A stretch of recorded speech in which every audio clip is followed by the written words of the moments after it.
Hello guys, sinipinano po ito, kamusta po kayo? At for today's video guys, ipapakita ko po yung iba't ibang Christmas hack na gagawin ko at I hope na magustuhan nyo po.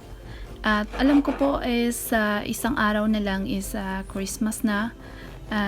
Ayun, at napakasimple at easy lang po itong ipapakita ko po sa inyo guys. Minsan kasi hindi natin naiisip na meron po tayong mga nasa tahanan natin na pwede natin gamitin.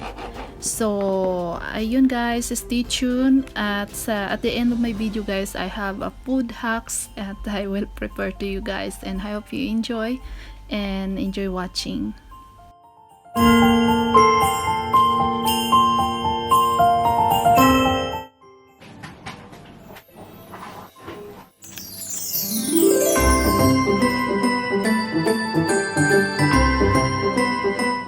Ito guys, yung di ba pag bumibili ka may mga lalagyan na ganito, yung natural ano. So ang gagawin ko, ito-try ko tong base na to, ilalagay ko siya dito. Ayan, let's see. Ayan na yung kinalabasan guys, yung pinakita ko kanina. Ito lalagyan ko siya ng mga palawit-lawit dyan na mga itatry ko yung lemon na ilalagay sa oven, yung mga dry na fruits. So ayan, gagawin ko siyang ikakabar ko doon sa box para magkaroon siya ng natural material.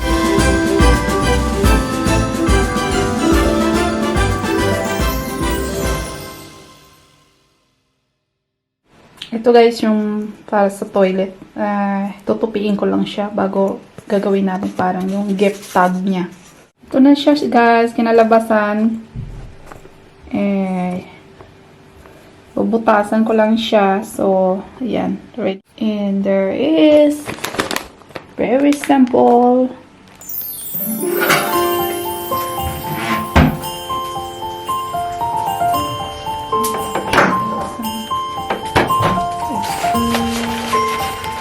Pinaka-murang way kung paano magkaroon lang po ng temporary na ilalagay nyo sa inyong mga frame. Guys, sinukat ko siya. So, igugupitin lang natin yan sa my instant frame is a gift wrapper.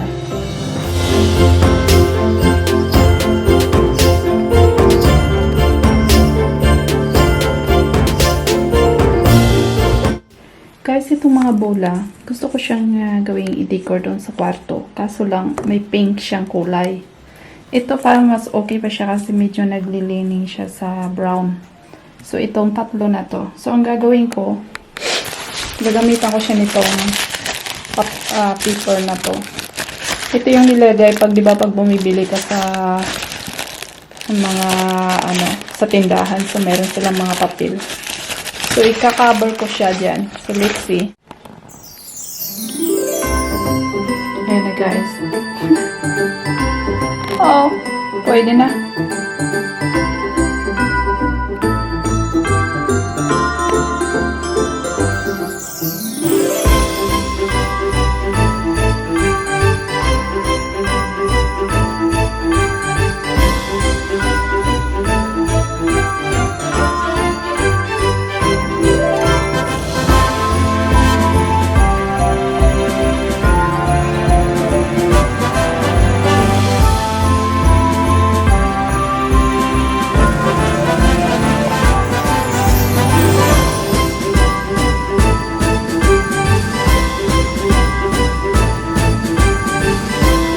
guys, for now, ito lang muna yung ano ko. Bale, pinalitan ko lang yung curtains. Okay na siya. So far, at yan. Try ko siyang lagyan ng ibang gawa tayo ng DIY para dyan. Para maiba naman siya. Inalis ko lang yung mga pink na kulay ng mga unan kasi hindi po siya nababagay po since na yung kulay natin dito is red. So, other neutral colors, so pwede po siya. Except po yung kulay pink. So, hindi po talaga siya nababagay. So, ito po yung room na to yung huli kong napalitan ng mga Christmas curtains kasi nga walang time. Ayan. I-update pa natin to siya guys. So, minutes yan na po siya. So, it's so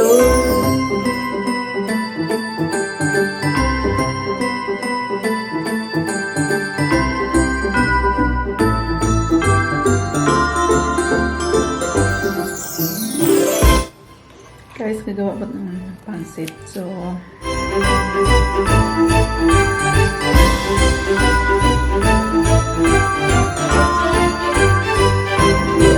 balat guys, isipirit ko siya dito kasi papakuluan ko siya, bali yung sabaw niya yung nagagamitin kong pang sabaw.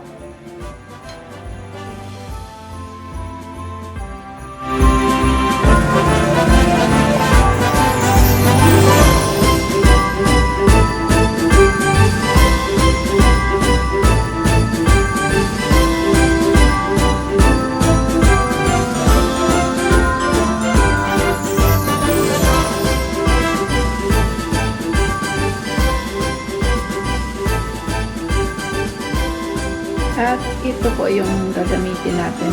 Konting gulay. Ayan. Carrots. So, lagyan po natin siya ng butter.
Ayan guys, haluin lang natin siya, no? So, tinikman ko siya, okay siya. Tsaka wala na siyang masyadong liquid o tubig sa ano niya, no? So, ilulo ko lang yung temperature. And then, ito siya yung mga ano natin, no? So, ayan.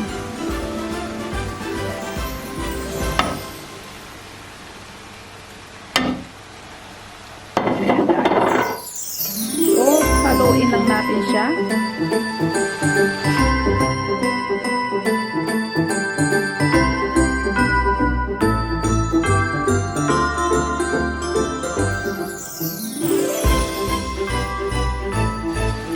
So, lalagyan lang natin bago yung mga tupo.